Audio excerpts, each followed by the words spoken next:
श्रीराम. साधक हो, सध्या आपण सोमवार ते शनिवार श्री ब्रह्मचैतन्य गोंदवलेकर महाराज यांच्या परंपरेतील साखरखेर्डा येथील संत परमपूज्य श्री प्रल्हाद महाराज यांचे श्री देवीदास अमृत मोहोरीला लिखित संक्षिप्त चरित्राचा आस्वाद घेत आहोत. तसेच रविवारी श्री महाराजांच्या काही भक्तांचे अनुभव ऐकणार आहोत. एक दिवस शेजारतीनंतर श्री महाराज रामानंद महाराजांच्या खोलीत विश्रांती घेत होते. तिकडे सभा मंडपात श्री रामरायासमोर रघुपती राघव राजारामचा पहारा सुरू होता, परंतु पहारेकरी नाम हळूहळू आवाजात व झांज मात्र जोरजोरात वाजवत होते. रात्री 11:30-12ची वेळ असता श्री महाराज उठून त्यांच्याजवळ आले व म्हणाले, "अरे, नाम सप्ताह आहे, झांज सप्ताह नाही बरं. तेव्हा नामगजर मोठ्याने करा व झांजा हळू वाजवा." अगदी साध्या साध्या गोष्टीतून महाराज उपदेश करीत होते. जालन्याचा श्री राम जन्मोत्सव अतिशय आनंदात साजरा झाला. दरवर्षीप्रमाणे पंडितराव कुंभेफळकरांकडे रात्री एकादशीचे भजन, फराळ व दुसऱ्या दिवशी साधन द्वादशी करून चैत्रशुद्ध त्रयोदशीला श्री महाराज वाटूरला आले. त्यावेळी श्री महाराजांबरोबर विनायकराव देसाई, जिजीमाय, मंदा आचार्य, रामदास, प्रभाकरराव गावपांडे, बाळ गदाधर व सौ शारदा धानोरकर होत्या. दरवर्षी श्री महाराज चैत्रशुद्ध त्रयोदशीला येथे येतात. त्या दिवशी श्री एकनाथ पाटील महाराजांची जयंती असते. ती करून हनुमान जयंतीला ते परतूर वगैरेला जात असत. मागच्या वर्षी म्हणजे सन 1972ला हनुमान जन्मोत्सव येथे करावा म्हणून गणेशने श्री महाराजांना विनंती केली होती. श्री महाराजांनी ती विनंती मान्य करून तेथे हनुमान जन्मोत्सव केला. त्यावेळी श्री महाराजांनी त्याला गावातील भक्त मंडळींना हनुमान जन्मोत्सवाच्या भोजन प्रसादाचं निमंत्रण द्यावं म्हणून सांगितलं. त्याप्रमाणे त्याने निमंत्रण दिले आणि भोजन प्रसादासाठी म्हणून त्याने 5 किलो गहू दळून आणले. श्री महाराजांच्या हाताने यावर्षीचा हनुमान जन्मोत्सव होणार म्हणून सकाळी हनुमान जन्मोत्सवास गावातील असंख्य मंडळी आली. हनुमान जन्मास आलेल्या सर्वांना श्री महाराजांनी भोजन प्रसाद घेऊन जाण्यास सांगितले. गावातील असंख्य मंडळी प्रसादास आलेली पाहून गणेशला या सर्वांना प्रसाद कसा पुरेल याची काळजी वाटू लागली. परंतु श्री महाराजांची लीला काय सांगावी.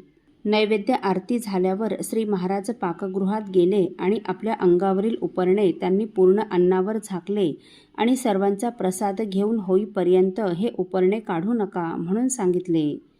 300 मंडळी हा भोजन प्रसाद घेऊन गेली. सर्वांचा भोजन प्रसाद घेऊन झाल्यावर उपरणे काढून पाहिले तेव्हा त्यात आणखी 8-10 माणसांचे अन्न शिल्लक होते.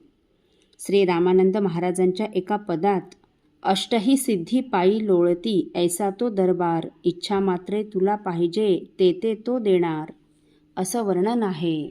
त्याप्रमाणे अष्टमहासिद्धी त्यांच्या चरणावर लोळण घेत होत्या.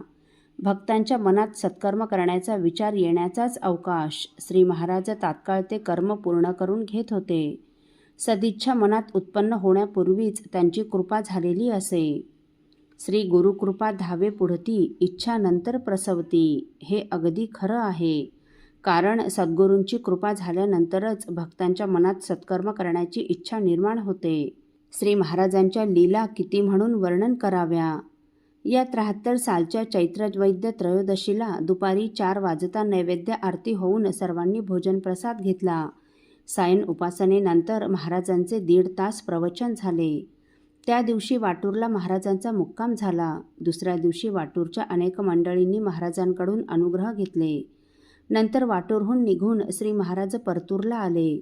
तेथे महाराजांनी हनुमान जयंती साजरी केली. हनुमान जन्माचं प्रवचन करताना श्री महाराज म्हणाले, "अहो, सकाळच्या वेळी वानराचं नाव घेतलं तरी जेवायला मिळत नाही, परंतु मारुतीराय मात्र रामरायाची दास्यभक्ती करून आणि अखंड नामस्मरणाने मंगलाचे परममंगल होऊन जगाचे दैवत झाले आहेत. आपलं वैवाहिक जीवन सुखदायक व्हावं, संसार सुखाचा व्हावा म्हणून लग्नवेळी बहुल्यावर चढण्यापूर्वी नवरदेव मारुतीरायाच्या दर्शनाला जातात. मारुतीरायाचे दर्शन हे परममंगल करणारं आहे. आज त्यांच्या जयंतीच्या निमित्ताने त्यांना प्राणाहूनही प्रिय असणारं रामनाम आपण अखंड घेण्याचा संकल्प करू." असं म्हणून श्री महाराजांनी मारुतीरायावर गुलाल उधळला. नंतर परतूरचे पद्माकर डोल्हारकर वकील, त्यांची पत्नी व डोल्हारकर कुटुंबातील बहुतेक सर्व मंडळींनी श्री महाराजांचा अनुग्रह घेतला. परतूरच्या अनेक मंडळींनी महाराजांचा अनुग्रह घेतला. प्रसादास बरीच मंडळी होती.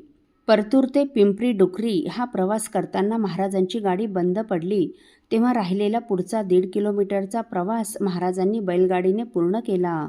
व विशेष म्हणजे त्यावेळी श्री महाराजांनी स्वतः धूरकरी होऊन बैलगाडी चालविली. पिंपरीला काही अनुग्रह झाले. तेथील यादवराव नारायणराव उर्फ नानासाहेब कुलकर्णी यांच्याकडे महाराजांचा नैवेद्य झाला. नैवेद्यास बुंदी केली होती. प्रसादास 100-150 मंडळी होती. असो, साधक हो, घोंगडीवर झोपलेल्या परमपूज्य श्री प्रल्हाद महाराजांना पाहून परगावाहून आलेल्या मंडळींना काय वाटले हे आपण पुढील भागात ऐकणार आहोत. श्रीराम समर्थ. आपल्यातील कोणा श्रींच्या भक्तांना श्रींचे काही अनुभव आले असतील तर कृपया आपण मला ते 9422843253 अथवा सुनील दादांच्या 9892608401 या व्हॉट्सअप नंबरवर कळवावेत अशी नम्र विनंती. श्रीराम समर्थ.